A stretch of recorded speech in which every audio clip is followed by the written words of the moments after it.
हरिओम प्रिय दर्शकों, यदि आपकी मीन राशि या मीन लग्न है तो इस वीडियो को बहुत ध्यान से देखिएगा, समझिएगा।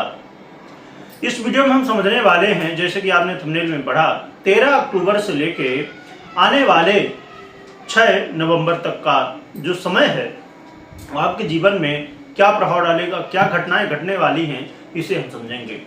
क्योंकि प्रिय दर्शकों, उस ग्रह का परिवर्तन होने जा रहा है जो संसार में बड़ा महत्वपूर्ण होता है और हर एक व्यक्ति के जीवन में, खासकर जो गृहस्थ जीवन में जीते हैं उनके लिए तो बहुत महत्वपूर्ण है। क्योंकि हम चर्चा कर रहे हैं शुक्र की, और शुक्र के साथ में हम बुध को भी समझेंगे, क्योंकि इससे पहले बुध का भी 10 अक्टूबर को परिवर्तन हुआ था और बुध के परिवर्तन में वीडियो अलग से नहीं बन पाई विस्तार से, इसलिए हम इसमें भी साथ में समझेंगे।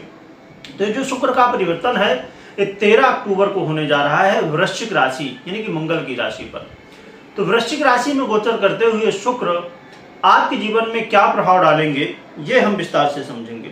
क्योंकि शुक्र का प्रभाव इस संसार में, चाहे आपको संतान चाहिए, चाहे वैवाहिक जीवन सुखी रखना, चाहे लव लाइफ अच्छी रखना है, चाहे संसारिक जो भी चीजें आप देखते हैं दुनिया में वो सब कुछ प्राप्त करना है, तो शुक्र को समझना होगा।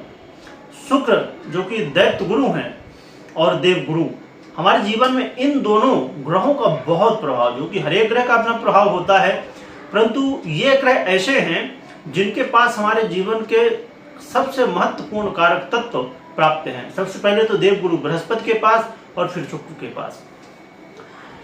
और देखा जाए तो मीन वालों के लिए शुक्र कारक ग्रह नहीं है, बहुत अच्छे ग्रह नहीं माने जाते हैं, क्योंकि मीन देवगुरु बृहस्पति की राशि है।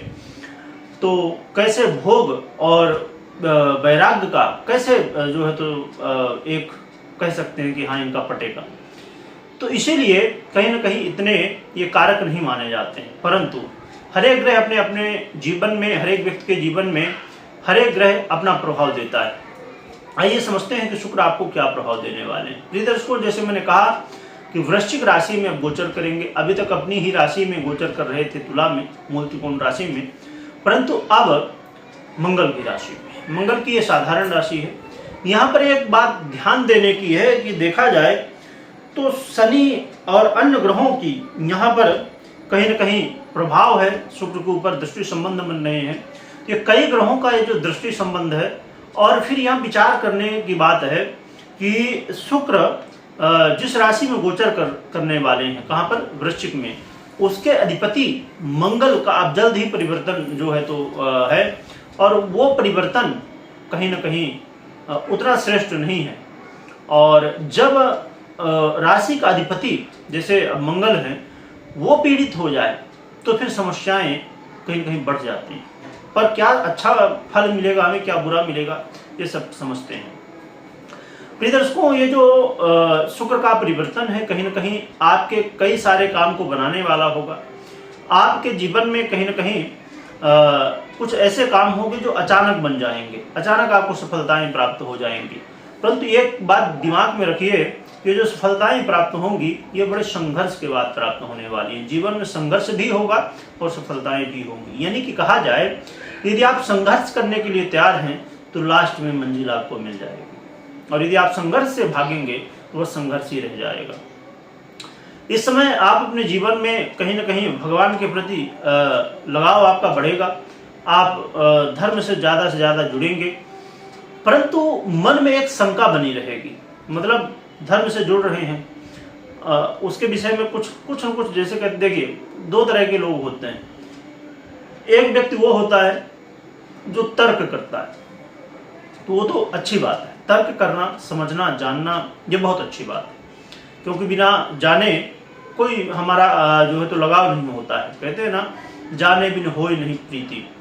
तो बिना जाने प्रीति नहीं हो सकती, प्रेम नहीं हो सकता है, लगाव नहीं हो सकता है। परंतु जब तर्क कुतर्क में बदल जाए तो ये कहीं ना कहीं समस्या बन जाती है।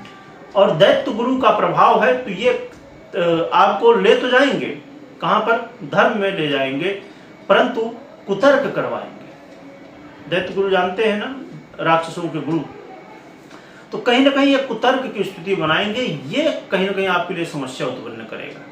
मतलब मन में एक भ्रम पैदा हो जाने वाली स्थिति, और इसीलिए संघर्ष आपके जीवन में इस समय बढ़ सकता है।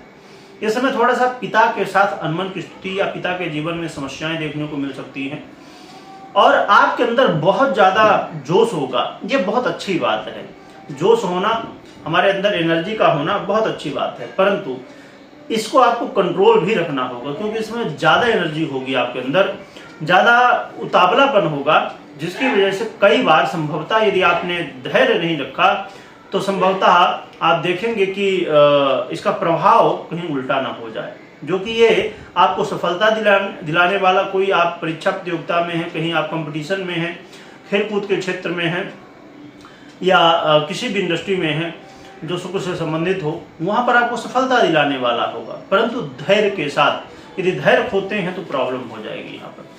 साथ में देखा जाए तो आप अपने जीवन में यदि गुप्त धन प्राप्त करना चाहते हैं तो ये समय बहुत ही बढ़िया है, क्योंकि गुप्त धन प्राप्त करने के लिए भाग्य का साथ मिलना बहुत आवश्यक होता है, और गुप्त धन प्राप्त करने के लिए कई सारी और भी स्थितियां हैं जो कि आपको सहयोग कर रही हैं।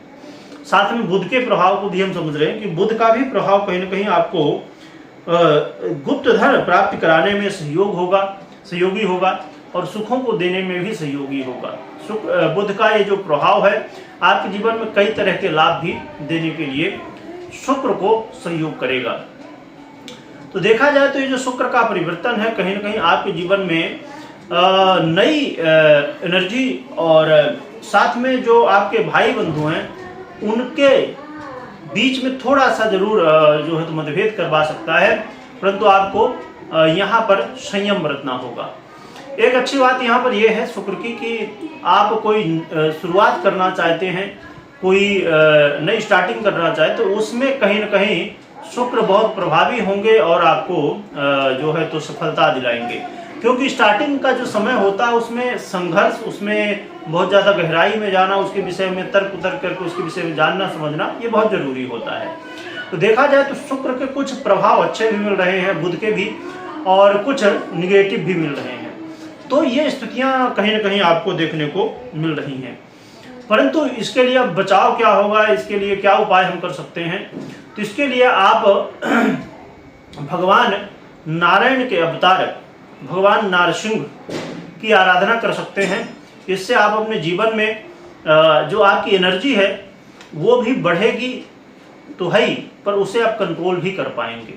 भगवान नारसिंह की यदि आराधना करते हैं तो ये कहीं ना कहीं आपके जीवन में सहयोगी होंगे। परंतु इस बात का जरूर ध्यान रखना है कि भगवान नारसिंह की आराधना साधारण नहीं होती है। तो आपको यदि कुछ आता नहीं, उसके विषय में जो है तो पूजा पद्धति की जो है तो जानकारी ना हो, तो आप फिर क्या कर सकते हैं कि नाम जप सकते हैं, या तो उसमें भी कहीं आपको भय लग रहा हो तो फिर आप भगवान राम की आराधना कर सकते हैं, जिससे आपके अंदर गंभीरता भी आएगी, भगवान की कृपा भी प्राप्त होगी। तो इससे आपके जीवन में काफ़ी सहयोग प्राप्त होगा। तो भगवान राम की आराधना तो बड़ी सरल है और हर एक व्यक्ति जानता है, तो आराम से कर सकते हैं। और कोई महत्वपूर्ण निर्णय ले रहे हैं तो सबसे पहले अपनी जन्म कुंडली का विश्लेषण कर लीजिए, इसके बाद निर्णय लीजिए। और इसमें कोई जल्दबाजी नहीं करना, सबसे बड़ी बात ये ध्यान में रखना है। जल्दबाजी करेंगे तो उल्टा फंसेंगे, और यदि धैर्य रखेंगे तो बड़ी सफलताएं इस समय प्राप्त कर सकते हैं, क्योंकि बुध का भी सहयोग आपको मिल रहा है और शुक्र भी कुछ मामलों में आपको सहयोग कर रहे हैं, और भी ग्रह स्थितियां हैं।